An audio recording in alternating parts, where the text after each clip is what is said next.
Sekali lagi, maaf ya buat sikap gue yang sebelumnya. Bel masuk sekolah udah deket. Ayo Put, kita berangkat. Lu duluan aja, Ndri. Masih ada 15 menit sebelum bel masuk sekolah. Gue masih mau nyantai di sini. Gitu ya. Yaudah gue duluan ya Put. Oke, Ndri. Nih, ambil Put. Sebagai permintaan maaf gue. Makasih, Ndri. Kalau ada masalah, cerita aja Put. Jangan dipendam gitu. Enggak kok, Ndri. Gue nggak apa-apa. Wajah lo gak bisa bohong. Bener, Ndri. Nggak ada apa-apa kok. Iya deh. Tapi kalau lo butuh tempat buat cerita, panggil gue aja oke? Iya, Ndri. Dasar udah berangkat keburu bel masuk bunyi. Terus lo gimana? Mau bolos? Ya enggak tuh, Ndri. Beberapa menit lagi gue berangkat kok. Yaudah. Gue duluan ya Put. Oke, Ndri. Gue bener-bener nggak bisa masang senyum palsu di hadapannya. Instingnya terlalu tajam. Gue jadi bingung harus masang wajah apa di hadapan dia nanti.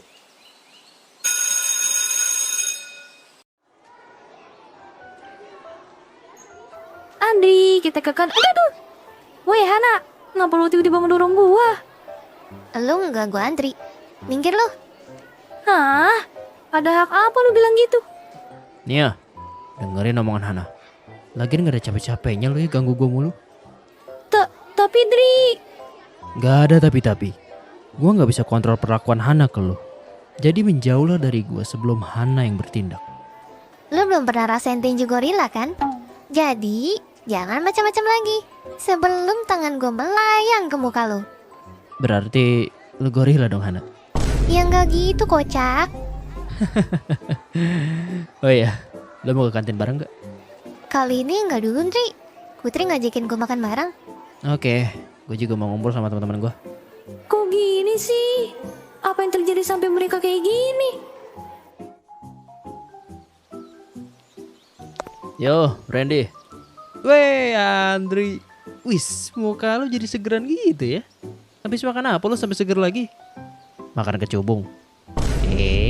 Bukan habis makan itu bakal halusinasi ya? Malah diseriusin si Dongo. Ya makan kayak biasa lah. Terus apa yang ngebuat jadi seger lagi? Ya udah tahu, wong kok tanya saya. Cocote kok ya.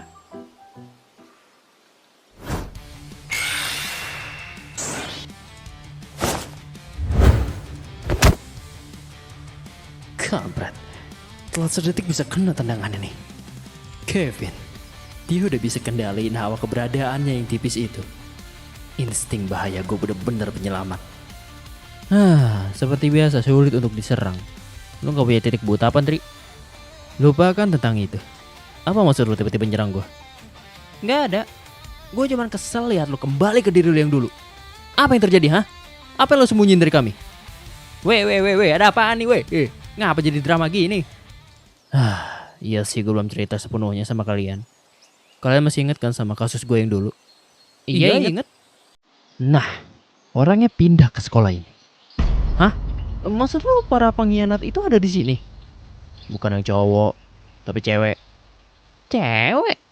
Lah, jangan-jangan dia salah satu yang khianatin lu gitu? Ya, begitulah. Anjir, berani banget tuh orang datang lagi nemuin lu. Dah. Masalah gue sama dia cuman masa lalu. Sekarang dia gak ada pengaruh apa-apa ke hidup gue yang sekarang. Ngapa lo baru cerita sekarang, anjir? Iya, gue baru dapat pencerahan sekarang. Weh Randy, matiin center lo. Maaf. Gue nggak tahu apa yang udah lo lewatin beberapa hari belakangan ini. Tapi jangan selalu dipendam sendiri lah. Ada kami di sini yang bakal selalu ada di pihak lo. Seneng atau susah, bagiin aja semuanya. Maaf untuk sebelumnya. Tapi Andri yang dulu nggak akan kalian lihat lagi. Dan hidup gue yang sesungguhnya dimulai dari sekarang.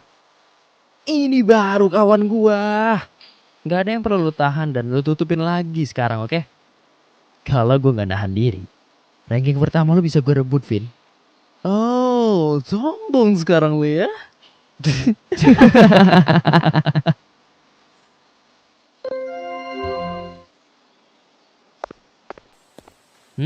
Itu Putri kan ya? Put, Lu ngapain sendirian di sini? Enggak kok, gue cuman lagi nikmatin angin aja. Ada sesuatu? Wajah gue udah ketebak ya? Enggak kok. Anggap aja feeling gue. Vin, lu lagi sibuk gak? Ya enggak sih. Kenapa? Mau temenin gue sebentar gak? Kita mau kemana? Lu mau? Itu pertanyaan yang gak perlu lu tanyain. Hehe, masa sih Kevin?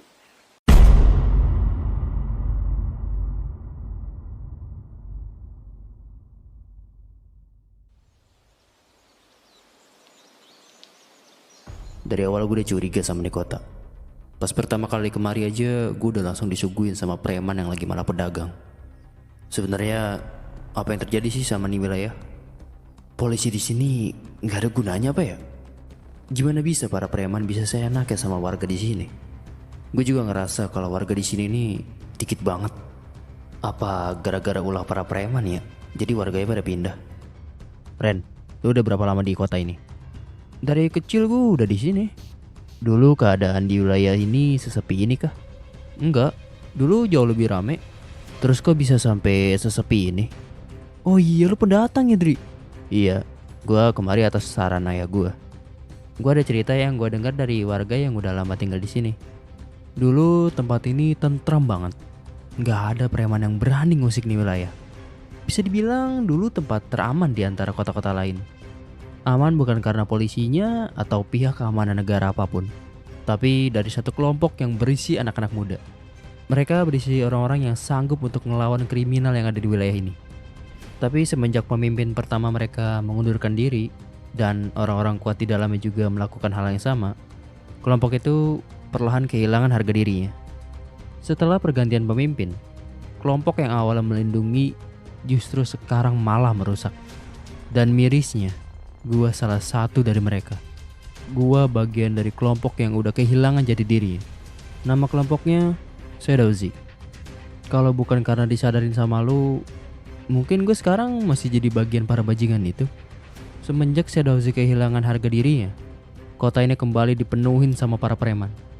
Warga yang ketakutan satu persatu pergi dari kota ini.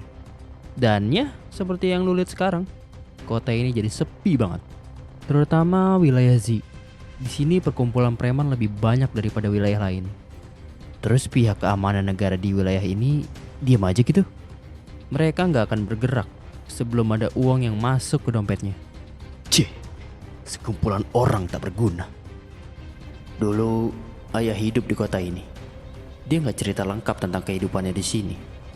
Hal yang gue tahu cuman dia mendapatkan kehidupan sesungguhnya di kota ini. Tapi apa yang bisa didapatkan dari kota yang keamanannya busuk ini?